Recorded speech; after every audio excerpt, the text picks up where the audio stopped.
بسم اللہ الرحمن الرحیم۔ السلام علیکم ورحمۃ اللہ وبرکاتہ۔ لبیک ٹی وی سے رب نواز لودھرا ایک نئی ویڈیو کے ساتھ آپ کی خدمت میں حاضر ہے۔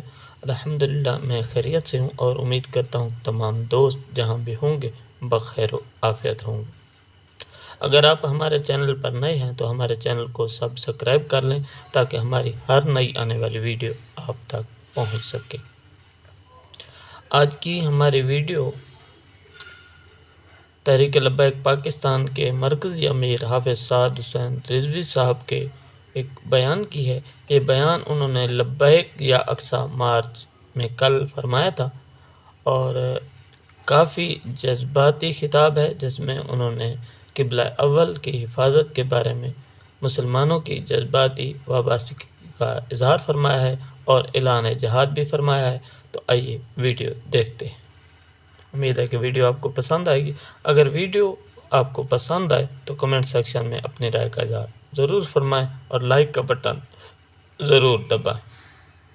اور ہمارے حکمران اسرائیل کے ساتھ کھڑے ہوں لیکن شرپسند ہم ہیں، جتھا بھی ہم ہیں، ناموس رسالت اور ختم نبوت کے معاملے میں لاشیں بھی ہم دیں، خون بھی ہم دیں، پرچے بھی ہم کٹوائیں، جیلوں میں بھی ہم جائیں، مضروب بھی ہم اٹھائیں، لیکن وہ امن پسند ہے، ہم شرپسند اور جتھا ہے۔ میں نے آج ذرا گفتگو تھوڑے اور طریقے سے کرنی ہے اور کشمیر کو بیچ کر یہ آئے ہمارے حکمران اور ریاستی ذمہ داران اور آ کر اجلاس یہ کریں کہ لبیک والے شرپسند ہیں اور یہ ایک جتھا ہے۔ فلسطین کا مسئلہ بنے، روڈوں پر ہم بیٹھے ہوں اور یہ اسرائیل کے ساتھ کھڑے ہو کر اجلاس کر کے کہیں کہ کسی جتھے اور کسی شرپسند کو ہم ریاست کے اوپر مسلط نہیں ہونے دیں گے۔ میں نے کہا بھائی ٹھیک ہے، ہم مسلط نہیں ہیں اگر تم ہمیں شرپسند اور جتھا سمجھتے ہو، لیکن لینو آج یوم القدس تھا، آج تمہارا کام بنتا تھا کہ ہمارا ملک کا وزیر اعظم شارع دستور پر کھڑا ہوتا، آج پارلیمنٹ ہاؤس کے باہر کھڑا ہوتا اور پوری پاکستانی قوم پیچھے کھڑی ہوتی اور ہم یہ دنیا کو بتاتے کہ ہم قبلہ اول کے محافظ ہیں۔ لیکن ہم کیسے بتائیں قبلہ اول کو محافظوں کو؟ باخدا ہم بتانا چاہتے ہیں قبلہ اول کے محافظ وہ ہیں جو آج قبلہ اول کے لیے صرف روڈوں پر نکلے ہیں۔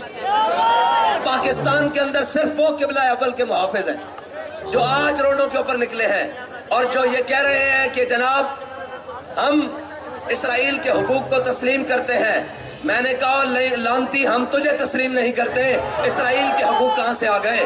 اسرائیل کا کوئی حق نہیں ہے، یہ قبلہ اول مسلمانوں کی جگہ ہے اور قبلہ اول مسلمانوں کا بیت المقدس ہے اور قبلہ اول مسلمانوں کا قبلہ اول ہے اور لائن یہ یہودیوں کا نہیں ہے۔ اگر نہیں پتا تو حضرت فاروق اعظم سے پوچھ لیتا بیت المقدس کے فتح کے موقع پر۔ اور میں آپ کو بتا دوں، آج سارے کہہ رہے ہیں جناب ہمارے میاں صاحب آ رہے ہیں۔ میں نے کہا تمہارے میاں صاحب آ جائیں، مر جائیں، کھپ جائیں، دفع ہو جائیں، اس سے ہمیں غرض نہیں ہے، بتاؤ فلسطین کے لیے کیا کر رہے ہو؟ اور ایک کہتے ہیں جناب ہم آزادی کی جنگ لڑیں گے۔ میں نے کہا آزادی کی جنگ لڑنے والے صرف فلسطین والے ہیں جو آزادی کی جنگ لڑ رہے ہیں۔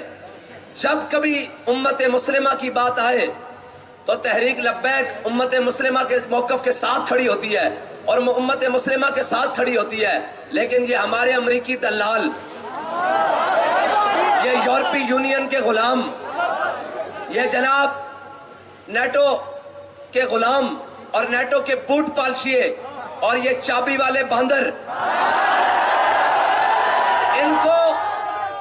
ان کو کوئی دنیا میں چیز نظر نہیں آتی، ان کو صرف دنیا میں نظر آتا ہے اقلیتوں کے حقوق۔ اور مجھے آج ایک ہمارے دوست نے کہا، اس نے کہا کہ اگر آپ ان کو دیکھنا چاہتے ہیں کہ یہ کیا ہے تو پھر آپ ایک کام کریں۔ میں نے کہا جی وہ کیا؟ اس نے کہا جڑا والا کے مسلمانوں کو کہیں اپنا نام فلسطین رکھ لیں، پھر ان کی آنیاں دیکھیں۔ جڑا والا کے مسلمانوں کو کہیں کہ اپنا نام فلسطین رکھیں تو پھر ان کی آنیاں دیکھیں۔ میں نے کہا چیف جسٹس صاحب، آپ اسلامی جمہوریہ پاکستان کے چیف جسٹس ہیں، آپ چند دیواروں کے چلنے پر گئے آج مسلمانوں کے بچے بمبوں سے ٹکڑے ہو رہے ہیں. اب کس نے جانا ہے؟ اب کس نے بھیجنا ہے؟ اگر ان کو نہیں تو ہمیں ہی بھیج دو. اگر تمہارے پاؤں میں اور تمہاری پاؤں کی بیڑیوں میں اگر اسرائیل کی زنجیریں اور یہودیوں کے ہاتھ میں تمہاری لگامیں ہیں تو جو محمد عربی کے غلام ہیں ان کو دو ذرا جگہ، ان کو جانے دو فلسطین، تاکہ امت مسلمہ یہ نہ سمجھے کہ صرف ہم ہی رہ گئے ہیں پوری دنیا میں بیت المقدس کی حفاظت کے لیے، باقی ساری امت مر گئی ہے. اور اس زندہ ہونے کے ثبوت کے لیے ذرا راستہ ہمیں جانے دو. اور پوچھتے ہیں کہ جی آپ کی حکومت ہوتی تو کیا ہوتا؟ میں نے کہا پھر دودھ پیتے فیڈر والے بچے کے ہاتھ میں پتھر نہ ہوتا، پھر اس کے ہاتھ میں غوری اور شاہین ہوتا، اس کے ہاتھ میں ابدالی اور حتف ہوتا. اور وہ ماں جو اپنے بیٹوں کی شہادت پر یہ کہہ رہی ہے کہ میں نے تجھے پالا ہی فلسطین کے تقدس کے لیے تھا، وہ ماں روتی ہوئی نہ ہوتی بلکہ وہ اپنے بیٹے کو کہتی جا کر آج بیت المقدس میں حضور کے غلام آئے ہیں، ذرا جمعہ پڑھ کے آؤ. لیکن آج پوری امت مسلمہ 57 اسلامی ممالک اور جن کو اسلامی بڑا بڑا ہیرو بنا کر پیش کیا جاتا تھا، بابا جی کہتے تھے نہیں چلے ہو، حضور کے دین کی بات کوئی نہیں کرتا، یہ سارے اپنی اپنی بات کر رہے ہیں. وہ جن کی ڈپیاں لگاتے تھے وہ فلاں فلاں، آج سارے کہاں ہیں اسرائیل کے معاملے میں؟ آج سارے فلسطین کے معاملے میں کہاں ہیں؟ یہ ہمارے مرد کلندر کی نگاہ. اس نے کائنات میں ہمیں کسی سے متاثر نہیں کیا، ہمیں کسی کے پیچھے نہیں لگایا، بس ایک ہی بتایا کہ حضور کے دین کے پیچھے لگ جاؤ. اور یہ سبق یاد کر لو کہ انہیں جانا، انہیں جانا، انہیں جانا. اور فلسطین آج بھی آزاد ہو سکتا ہے، فلسطین آزاد بھی ہو سکتا ہے، لیکن آزاد اس طریقے سے ہوگا کہ اسلامی جمہوریہ پاکستان کا چیف آف آرمی سٹاف، سعودی عرب کا چیف آف آرمی سٹاف اور اسلامی ممالک کے جتنے بھی فوجی سربراہان ہیں وہ چلیں حضرت فاروق اعظم کی طرف. انہوں نے یہی کہا تھا نا، انہوں نے کہا تھا ہم چابیاں دیتے ہیں لیکن اپنے امیر کو بلاؤ. انہوں نے یہودیوں نے یہی کہا نا، عیسائیوں نے، انہوں نے کہا ہم چابیاں دیتے ہیں لیکن آپ اپنے امیر کو بلاؤ.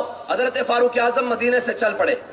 اور یار فلسطین کی چابیاں لینے ہوں تو فارق حق و باطل امام الہدا چل پڑے.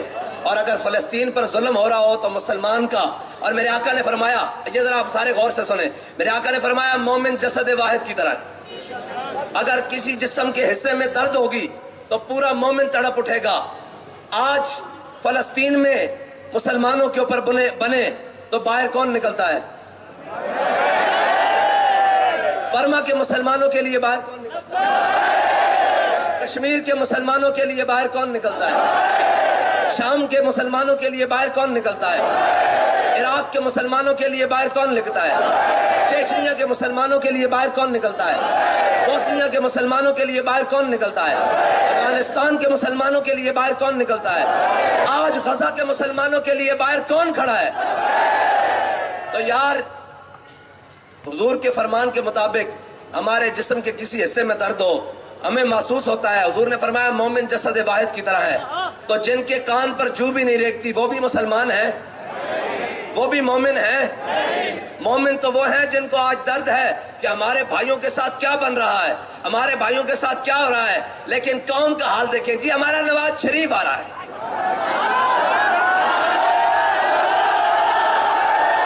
اور میں نے کہا او بے وقوفو، جو ایڈا اپنے ماں تے پیو واسطے نہیں آیا، سوچو تہاڈے واسطے آ رہا.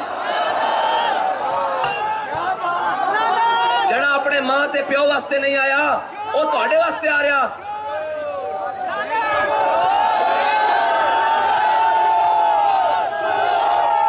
اصل وہ اس واسطے آ رہا کہ بین الاقوامی رپورٹاں بھی آ رہی ہیں کہ کوئی ہور نہیں آ رہا، محمد عربی دا دین آ رہا. اور میں کہ نہیں، او نہیں، جیلوں میں کٹو، انہوں بھی بلاؤ. کہندے استقبال واسطے بندے نہیں کٹھے ہو رہے. میں کہا سارے کٹھے ہو جاؤ، سارے کٹھے ہو کے جلسہ کرو. محمد عربی دے غلاماں دا جوڑ ہن تہاڈے نال پہن والا. اور بندے نہیں آنے تہاڈے کول. او گیا وقت کوئی ہور سی